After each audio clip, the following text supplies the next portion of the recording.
What's going on, everyone? It's Mike back again, and this is my Premier League predictions video. Now, look, we did this 6, 7 weeks ago. It was around July time, and we did it deliberately early to compare where we thought those teams would finish now and what we thought of them. So, look, listen, without further ado, let's get into it and let's get onto the tier list, baby. If you haven't already watched John's, go and watch John's as well.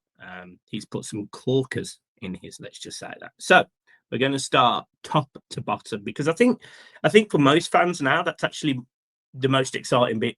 You know, you almost feel who's going to get the top four, who's going to be top six, who's going to be challenging.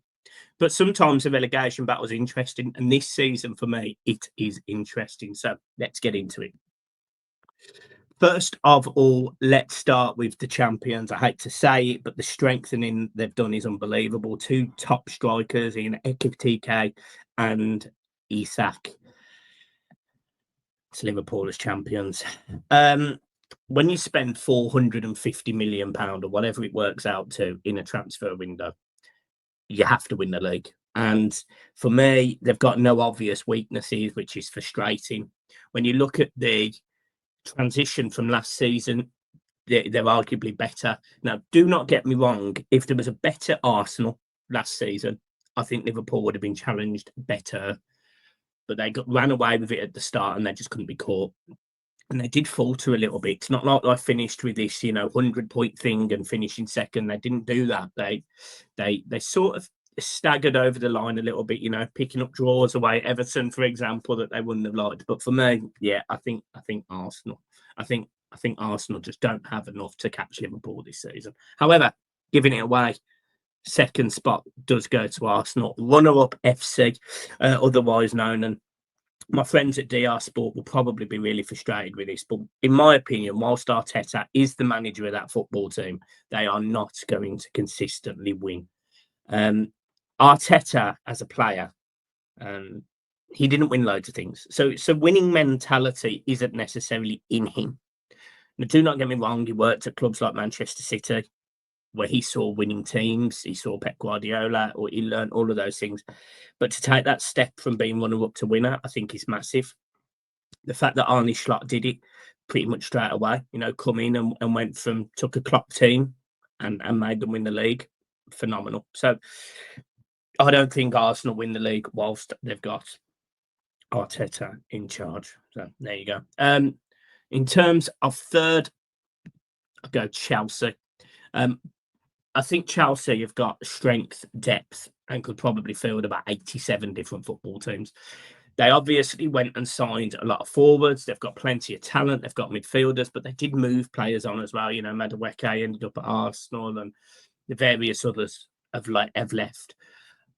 I think the bit that has hurt Chelsea over the last few years has been at times a goalkeeper. I don't think he's as particularly great, if I'm being honest, but I think, to a degree, putting more pressure on and bringing other keepers in, it might add pressure in that position. So you get that. Defensively, they're okay. Cucurella tends to get forward more than he defends, so he does leave a gap.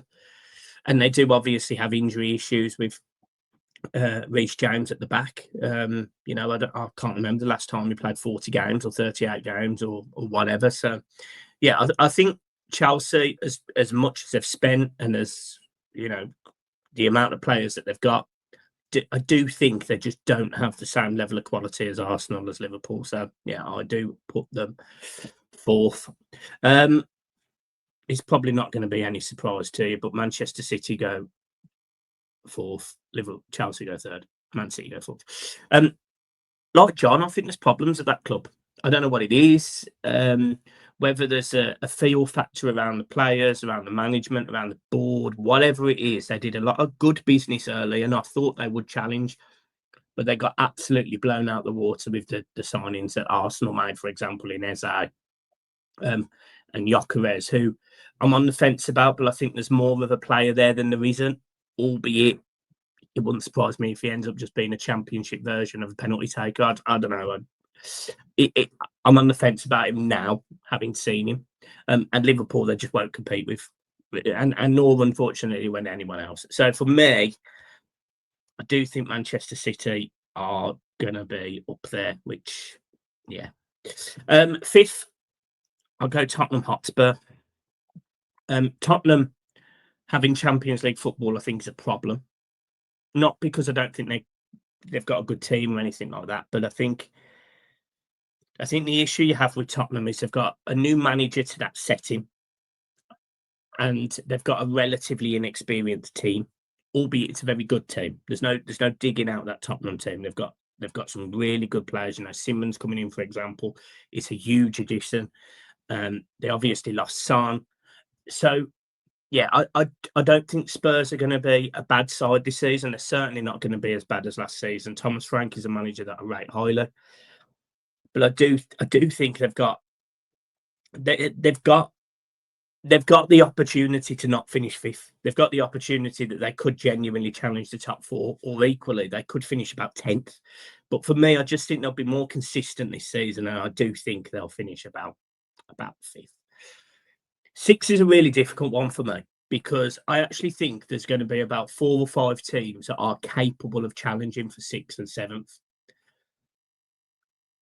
I actually do put Everton in there, but I think we've got so much to change in terms of mindset. You know, Everton have been fighting relegation for a few years. Last season was a little bit different, but that was only because David Moyes come in and did a phenomenal job. So working out who I think is going to finish sixth has been really challenging. And I'll tell you the teams that I think it's between. Forest, Newcastle. I think Everton will be in the mix somewhere. I'm not saying we're going to be as high as six, but I think there could be a challenge for a while. Villa, Brighton, and Bournemouth. I think all of those teams are genuinely capable of challenging for sixth and seventh spot. And the problem is that's like a third of the league. So that's what's made this bit really difficult. Now, because they haven't got Isak and because I think they've overspent with Wissa, I take Newcastle out the equation. So I then all of a sudden don't think Newcastle finish sixth. I don't think Man United will finish sixth. I don't think they're there. So then it comes down to Forest, Everton, Bournemouth, Villa, and Brighton. I think Villa could genuinely have a bad season. I think Bournemouth look great. I think Everton, once they've gelled a little bit more, got players back, I think Everton could be well up there as well. I think defensively, I think we're strong. Midfield-wise, I think we're good. In terms of attacking, I haven't seen us play football like we have been in the last 3 games in a long, long time. Probably since the sort of interplay of Pienaar, Baines, Morales, Ross Barkley in David Moyes' last season, and then maybe the first season under Martinez. So I think Everton could be up there. Depends on the goals, better, Barry. So it's a really difficult one for me to call. But I've gone a bit wild with this one. And I've actually gone with Bournemouth. I think Bournemouth, with the manager that they've got, I know they've lost half of their defence. But I saw them against Spurs last week, and I couldn't believe how composed they were, and they battered them. They absolutely battered them. And I just think if they keep that up all season, there's genuinely not going to be many teams that can compete with that. So for me, as mad as it is, I think Bournemouth could be the wild card this season, and I do put them 7th and 6th. In terms of 7th, I do go with Newcastle. I think they've still got enough quality in and around that team to be in the European spots, but I don't think they'll have as good a season as they did last season. If you remember, they did falter at the end. So did Villa. They lost to Everton last game this season in their most important game of the season. So, you know, I don't think that team's completely harmonious. I think there is issues. I think players like Anthony Gordon are hugely overrated, and I have done for a long time. But I wish him the best, obviously, the whole Everton connection. But I never wish bad on players, but I just think he was always overhyped. And I think not losing Isak the way they did is huge. Voltamede is a player that I think he's fantastic. I think he's an absolutely fantastic player, and he was the one that I wanted Everton to try and sign. But you can see how far out we were on price. Now, they brought in Wissa as well. He's got goals in him, no doubt about it. But I just think adapting to a different style, adapting to European football, I think is a huge, huge ask. I also have slight concerns around the pace of Ultimate because I don't necessarily think he's the quickest. So that in the Premier League is always a challenge, but there's no doubt he's a fantastic finisher. And he's tall, he's strong. So yeah, I put them seventh, but yeah, you do wonder. You do wonder. Eighth, I'll go with Everton. I think the fact that Everton don't have Europe is a bonus to this team. And I think they can probably cope with it a little bit more. We've got more strength and depth. Now, don't get me wrong. I think if we had stronger strength and depth, we probably could challenge the likes of Bournemouth and Newcastle. But I do think that Everton could finish eighth. My concern for me is goals, not the creating of them, not defensively, although we haven't been great defensively. It's the actual scoring because I don't know how much we really will get out of Barry and Beto all season. I think it was a very bold move, relying on the two of those, one an inexperienced striker, and let's be fair, one that doesn't pull up any trees in our fan base. I think that was a bold move. So yeah, I put Everton eighth, but we could very easily finish 12th. It's that goals element for me, and I'm trusting the side that we score plenty of goals and we keep enough clean sheets and keep the ball out of our net. Ninth, I'll go Aston Villa. That will be seen as a disappointing season for Villa, and rightly so.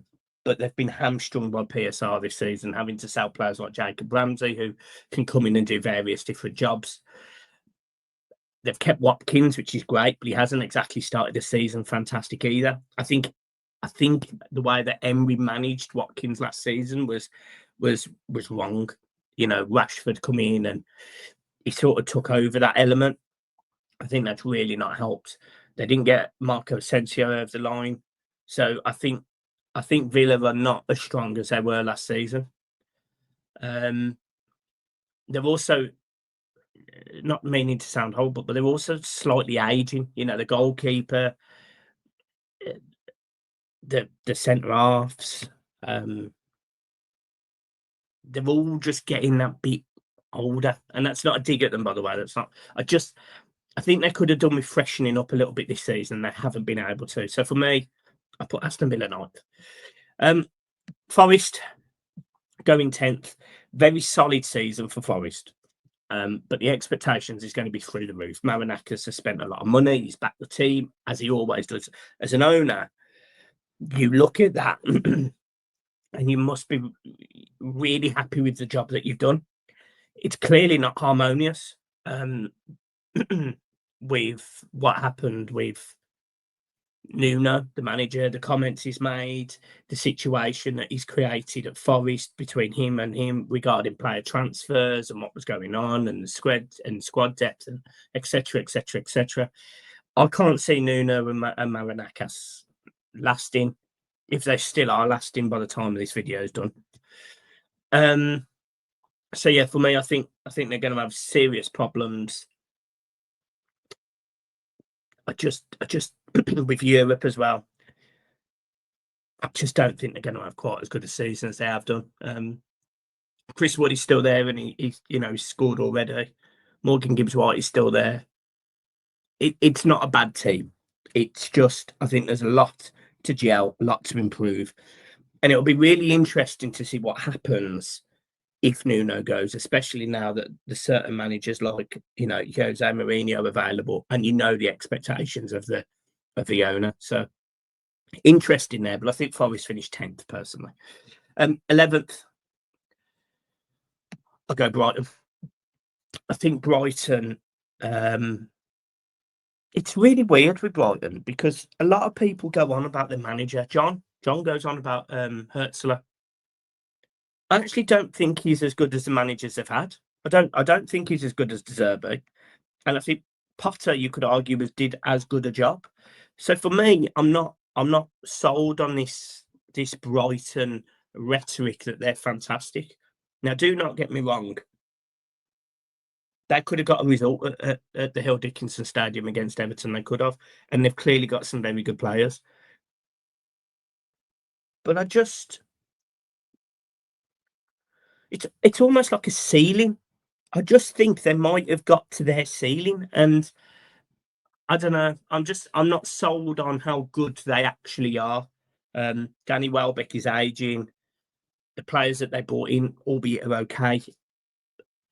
I'm not sold by any of that. Some of their younger talents, like players like Matt Riley and Tariq Lamptey, for example. I know that he's gone, and he didn't quite hit the heights that he was expected to. So I sort of sit there and I don't get it with Brighton, and that's why I don't put them higher up the league. So yeah, I think they finish. Yeah, I think they finish 11th. 12th. 12th is difficult because again, we're getting into a remit now where there's teams that could finish around each other. I do give it to Fulham. Fulham are not a bad football team, but consistency has been Fulham's downfall, in my opinion, in the last 2 years.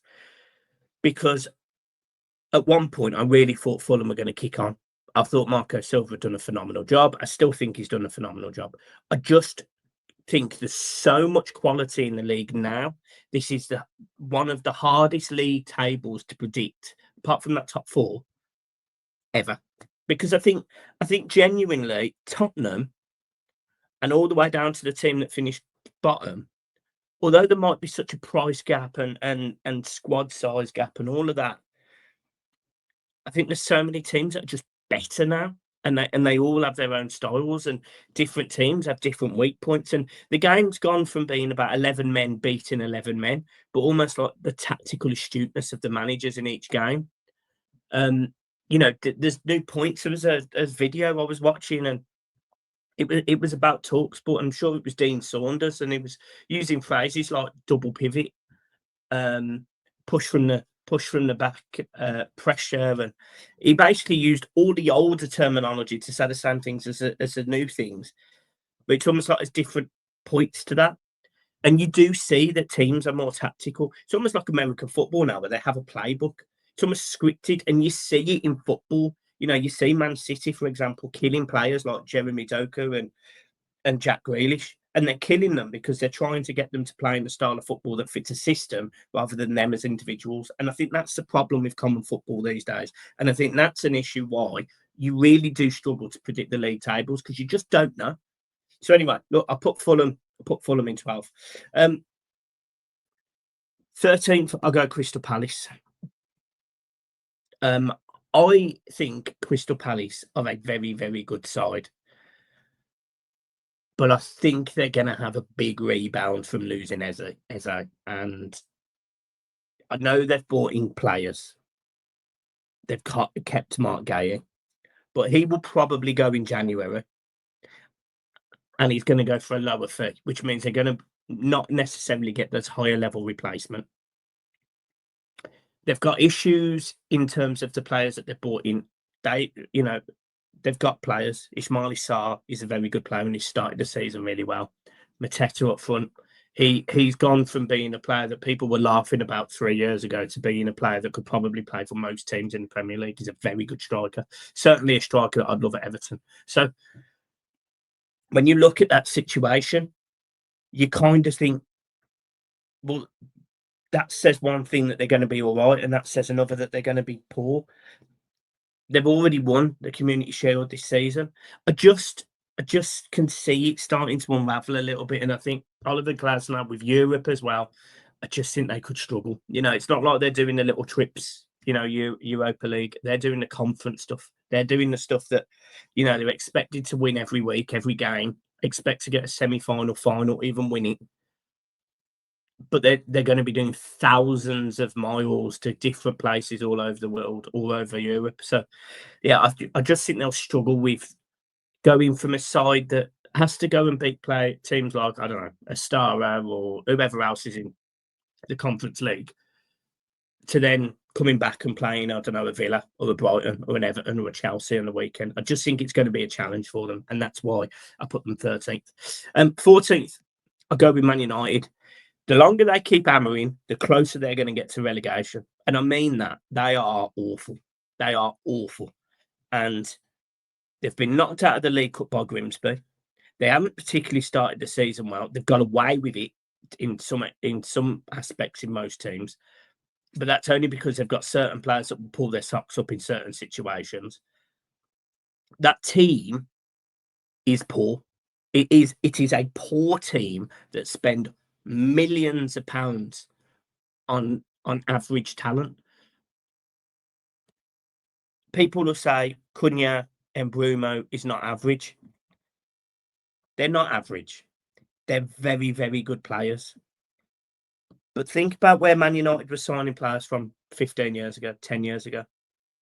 I just don't think they have the same pull.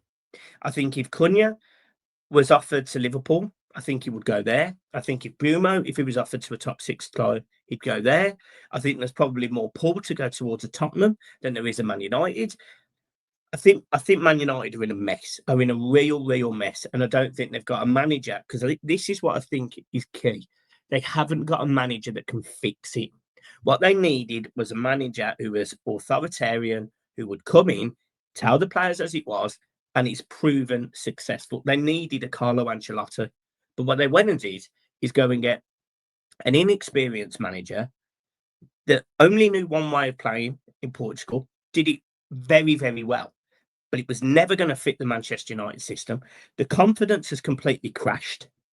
And now you've got a Man United side that finished 16th last season, have spent £200 million on players that, if I'm being quite frank, they were the big fish in their smaller ponds.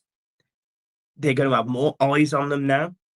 I just don't think it's going to be particularly long before it all turns. I'm not even bothered if I'm wrong, but I just don't see Man United improving under hammering and where they are. For me, as horrible as this is going to sound, you need to go and get a manager that knows how to win. And there's not many out there that are winners. 15th. Now this is the nitty-gritty area now. This. I put West Ham. They have to sack Potter. But when they sack Potter, they've got some good players. Paqueta, Bowen. There's no way that team goes down with those two fantastic players. And then they've got players around them that are more than capable of doing good jobs. They've got goals in players like Souček, free kicks from players like Ward-Prowse. I think he's still there. I just don't think they're a horrendous team, West Ham. So yeah, for me, I think once they've sacked the manager, I think they'll probably be all right. 16th, I'll go Sunderland.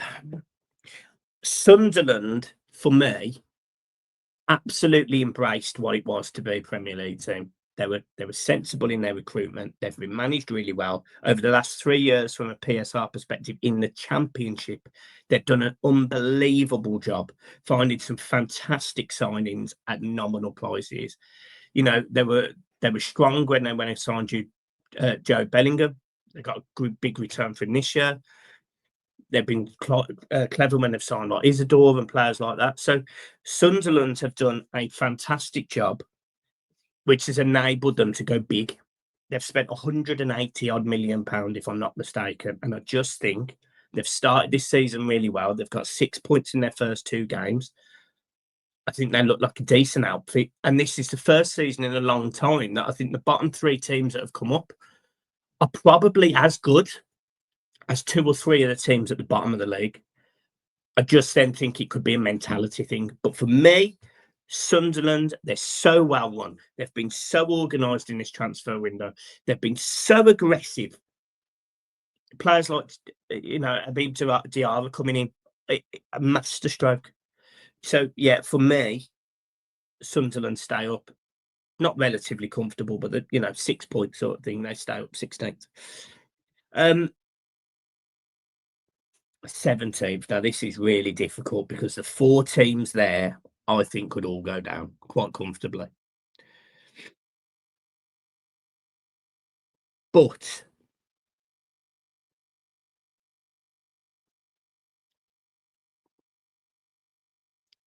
I think Helland Road keeps Leeds up.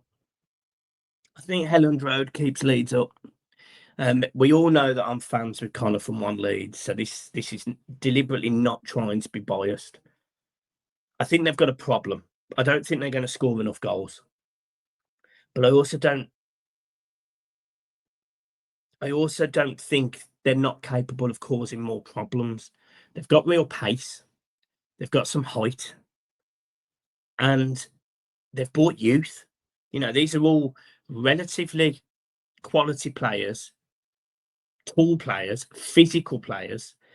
And I do think if they can get a tune out of Metcher and Calvert-Lewin, I think they'll stay up. I think they'll stay up. I think if Calvert-Lewin gets 10 goals, 8 goals, I think if Metcher can chip in with the same, I think they've got a chance of staying up.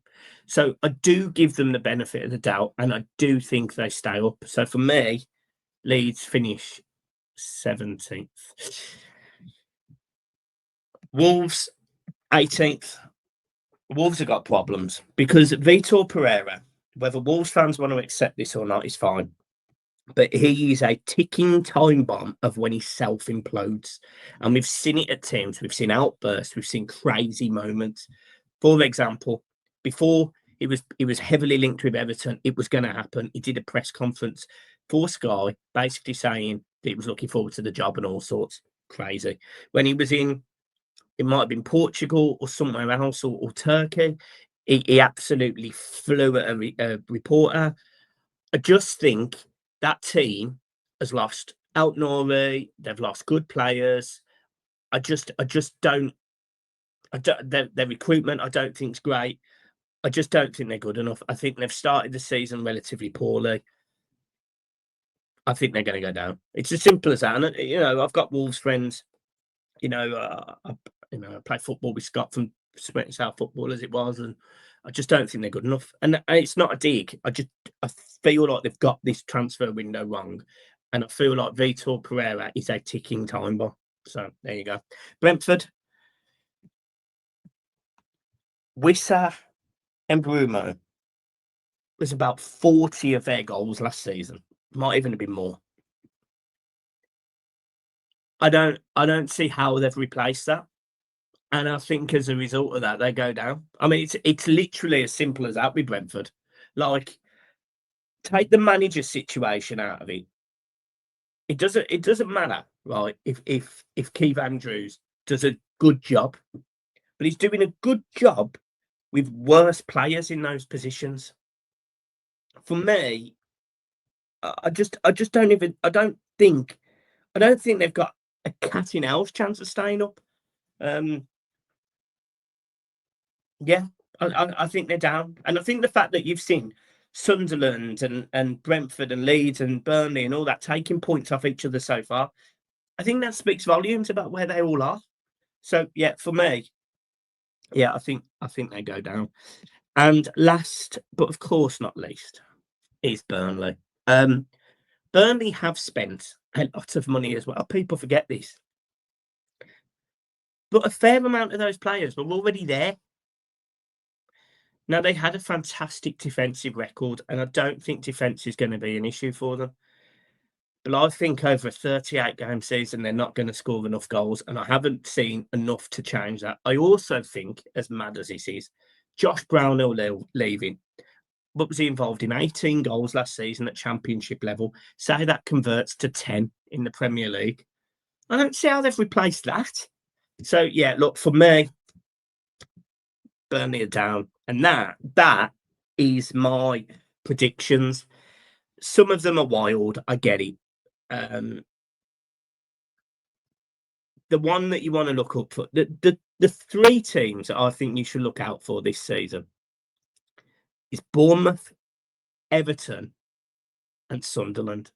because I think whatever you may have expected, I could see those three teams having, in those elements, in those thought processes, a good season.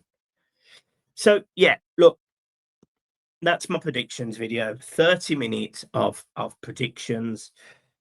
We'll see how we get on. Just look, it's important that you remember to hit the like, subscribe, make sure you go to Flyers Indoor Golf, treat yourself, get yourself they do fittings and all sorts for golf brands.